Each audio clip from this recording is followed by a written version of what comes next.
faithfully delivering value, exploring great books worldwide. Hi, this is Sally's Book Talk. Today I'm interpreting Man's Search for Himself. It's about facing inner turmoil in chaotic times and finding your true self. The author, Rollo May, was a pioneering psychology master. Modern psychology has three major schools. The first is psychoanalysis. Key figures include Freud, Jung, Adler, and others. This school focuses on uncovering hidden secrets in the subconscious mind. The second school is cognitive behavioral therapy.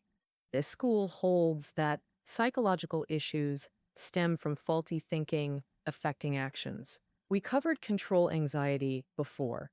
Its author, Albert Ellis, is a key figure in cognitive behavioral therapy.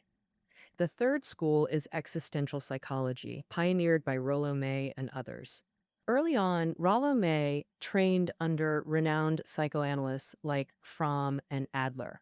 By the mid-20th century, he integrated ideas about human existence and value into psychology, earning him the title Father of American Existential Psychology. This book, Man's Search for Himself, is an early masterpiece by Rollo May. Written in post-212 America, a time of swift societal shifts, this brought uncertainty, leading to unease and suffering.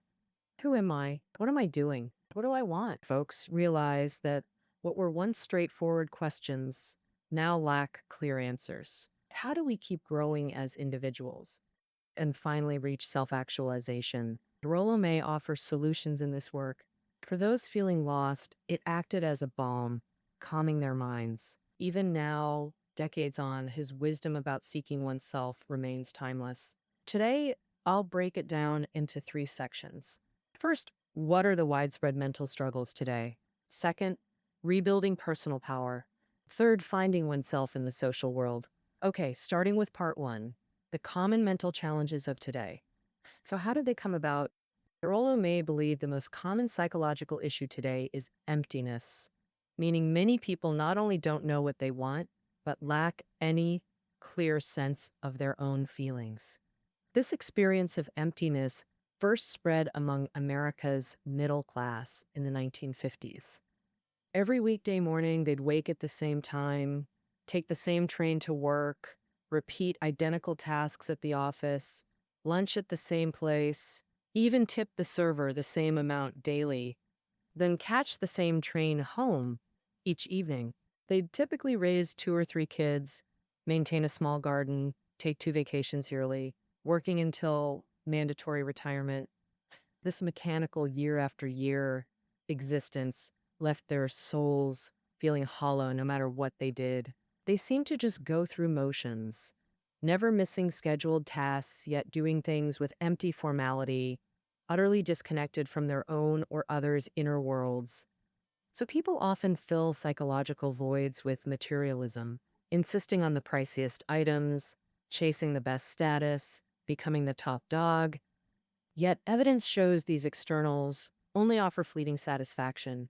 In this state, people stop believing they can shape themselves, influence others, or change circumstances, breeding despair.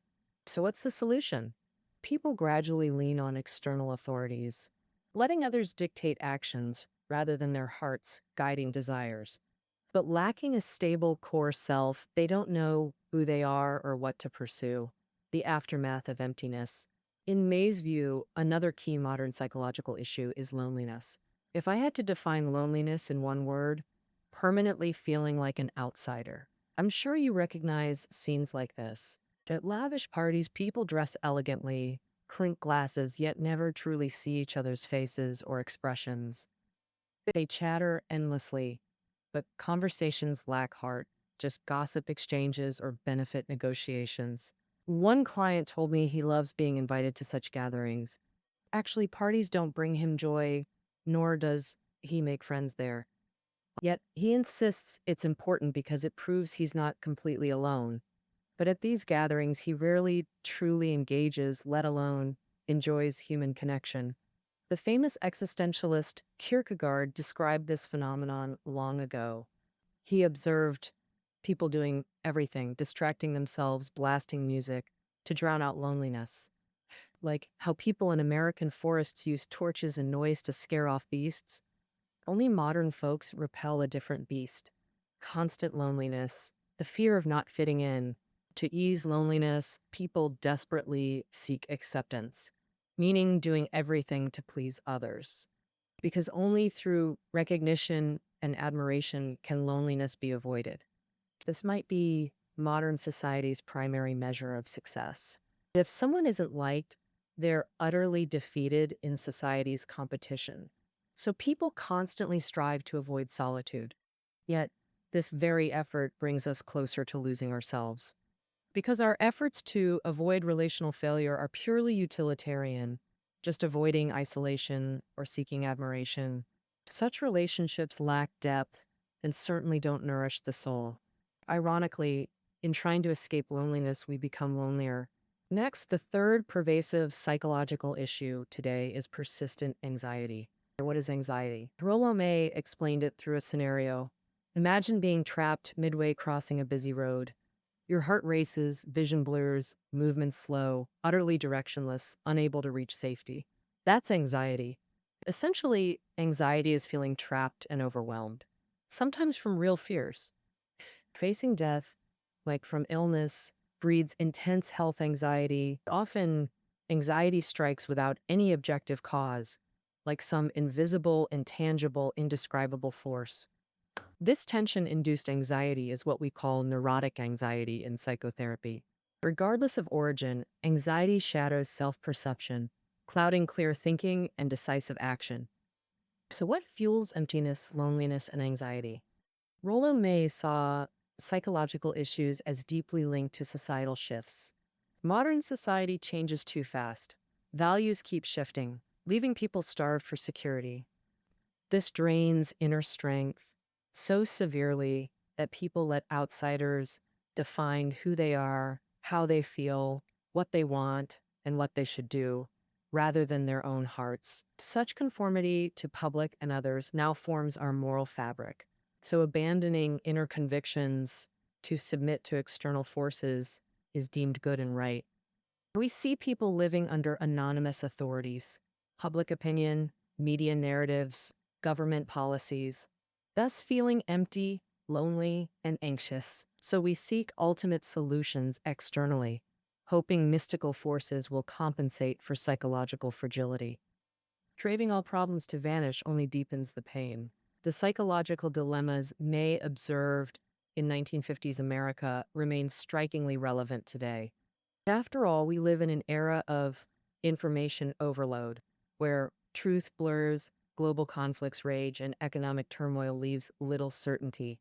So we stretch outwards, seeking anchors in the external world.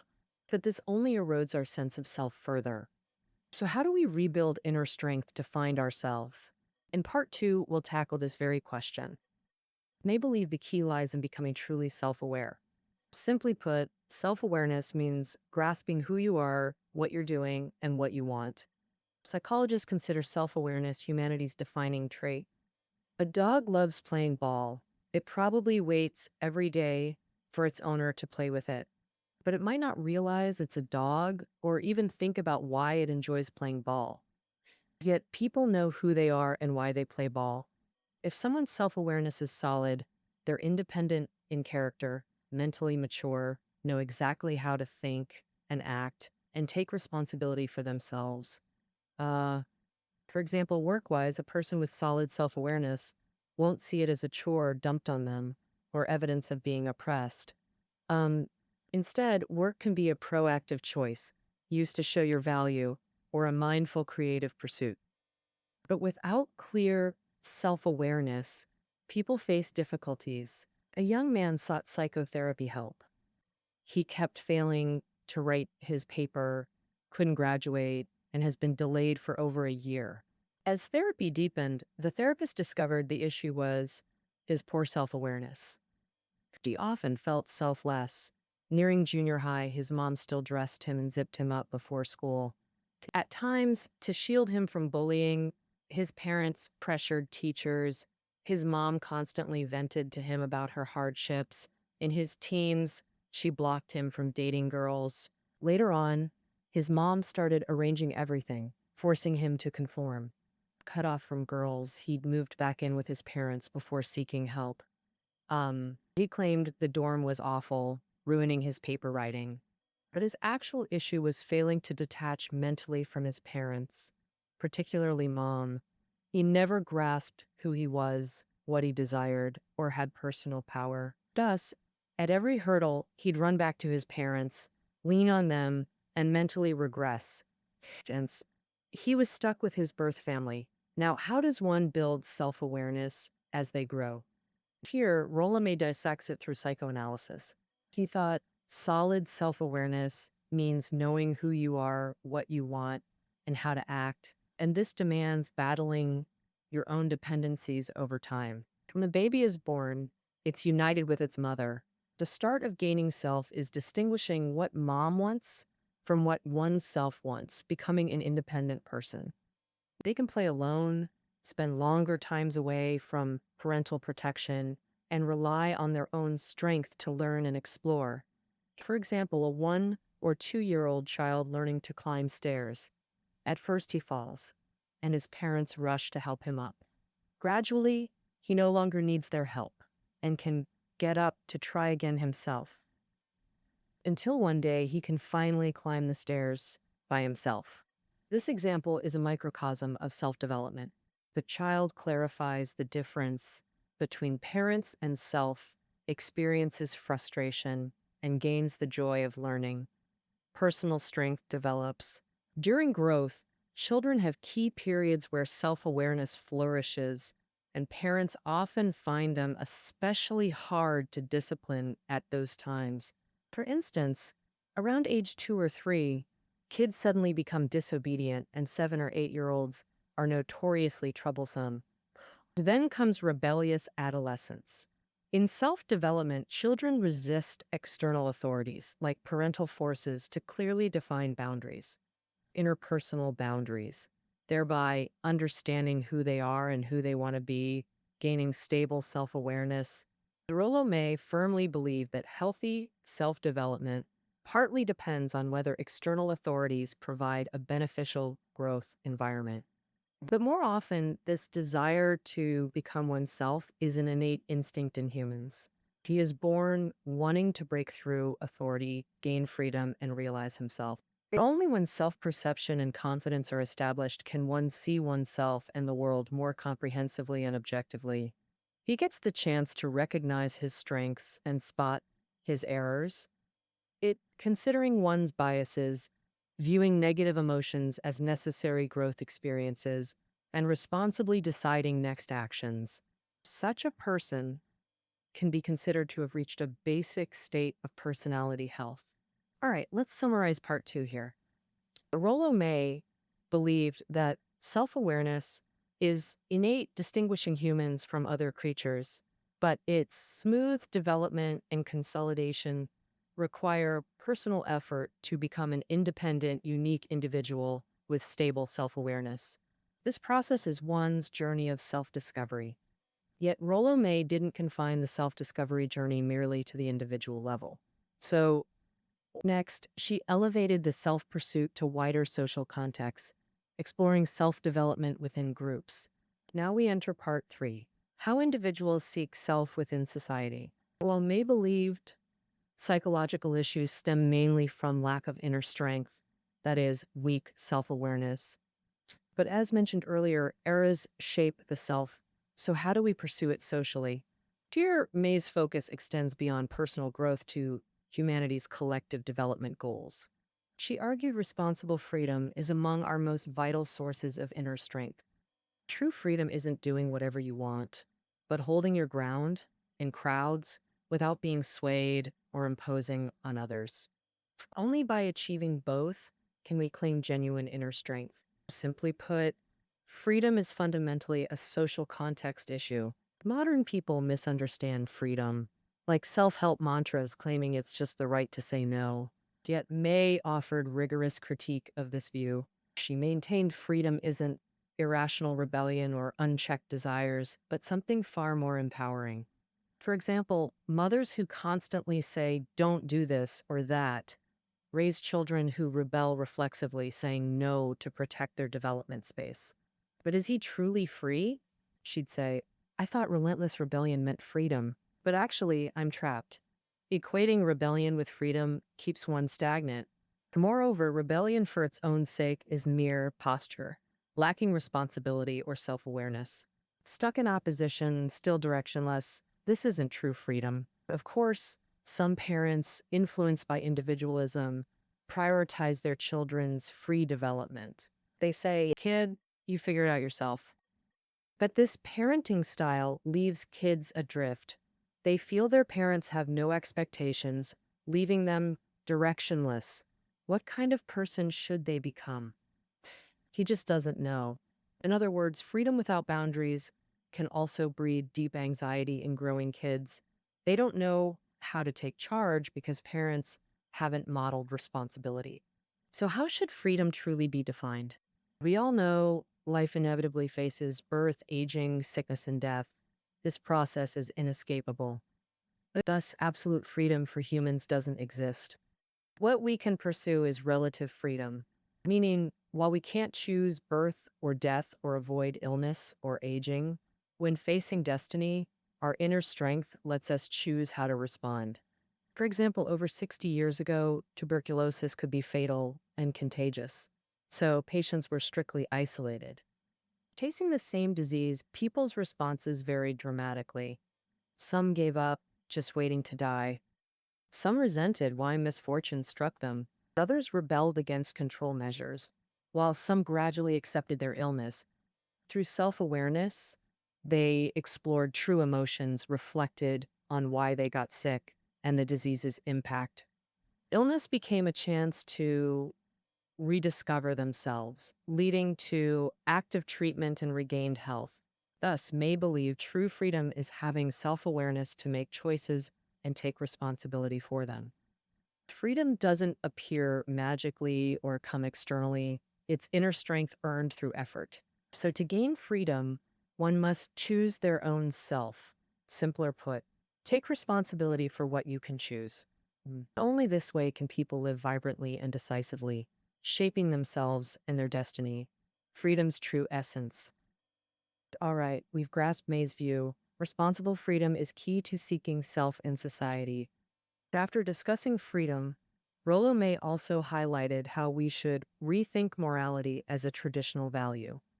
Philosophers often say humans are moral animals because self-awareness lets us transcend immediate gains, remember the past, and plan for the future. Thus, we don't just settle for instant rewards, but prioritize greater benefits, even if they only materialize later.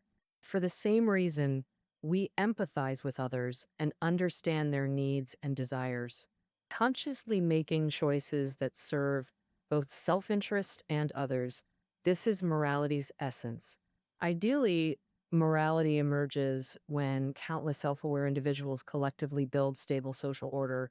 It reflects our collective inner strength. So what morality fits our rapidly changing era? May advocated pioneering morality, transcending obedience to authority, embracing autonomous creativity. This means breaking conventions to self-determine who you'll become. Here, May invoked Prometheus, a Greek hero who stole fire from gods to give humanity new ways of living, though he defied divine will, becoming a criminal in authorities' eyes. His fire theft was moral in May's view, because he rejected blind obedience, made independent choices, and took full responsibility. And this choice blessed future generations. Okay, that covers part 3. Here, I've highlighted 2 core values May championed: building inner freedom and moral strength for modern people. Now, let's revisit the book's framework. May argued modern psychological struggles stem from weak inner strength, causing drift in turbulent times, and reliance on external forces worsens emptiness, loneliness, and anxiety. Thus, self-seeking isn't just personal, it's humanity's journey back to its essence. Personally, we must develop stable self-awareness. Socially, we should rediscover classic values that drive progress, responsible freedom, and pioneering morality. To May, the questions who do we choose to be and how should humanity exist have timeless answers, but realizing dependency breeds trouble. Lets us transcend era limitations to find enduring stability. This eternal means shared spiritual pursuits, not rigid permanence. Socrates described his ideal society thus: in that perfect place, people live joyfully seeking truth. That truth, knowing yourself, becoming yourself, Socrates was highlighting self discovery's vital importance. When challenged, I doubt such a city of God exists on earth. Socrates affirmed, whether heavenly or earthly, wise people will order their homes by its principles. Let's see this home as spiritual dwelling, making self realization our eternal psychological goal. May concludes with Socrates' prophecy because it distills the book's essence. External perfection is unattainable. Social progress ultimately depends on each person's stable self awareness. Taking responsible choices for oneself, that's how we properly arrange our spiritual homes. To thrive in modern turbulence, we must transcend time, reclaiming classic values like freedom, responsibility, and creativity. By relearning these traits, we build timeless mental anchors, homes for the soul. All right, that wraps up our interpretation of Man's Search for Yourself. Reading notes are below the audio. See you tomorrow.